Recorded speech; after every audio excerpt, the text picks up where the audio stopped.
ibang balita, ilang magulang ang sumugod sa Manila City Hall kanina para ireklamo ang pananakit ng isang guro sa kanilang mga anak. May live report si Jamie Santos. Jamie?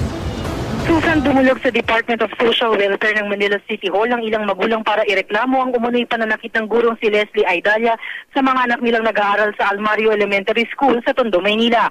4 ang dumulog na magulang pero sabi nila may 20 pang nagreklamong bata. Ang ilan daw sinampal ng blackboard eraser, ruler at minsan pa raw sapatos.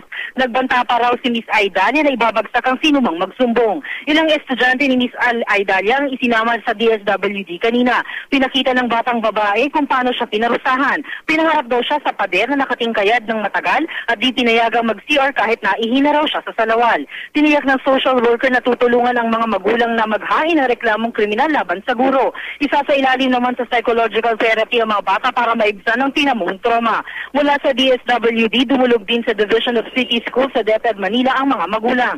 Tiniyak ni Chief Administrative Officer na si Mr. Pedro Arao na aaksyonan ng reklamo. Pinuntahan ng GMA News ang Almario Elementary School para kunan ng pahayag si Miss Aidalia pero wala daw siya doon. Wala rin ang principal pero nagsasagawa na raw ng sariling investigasyon ng eskwelahan at doon na raw magbibigay ng pahayag si Miss Aidalia. At yan ang pinaka-latest mula dito sa lungsod ng Maynila. Susan?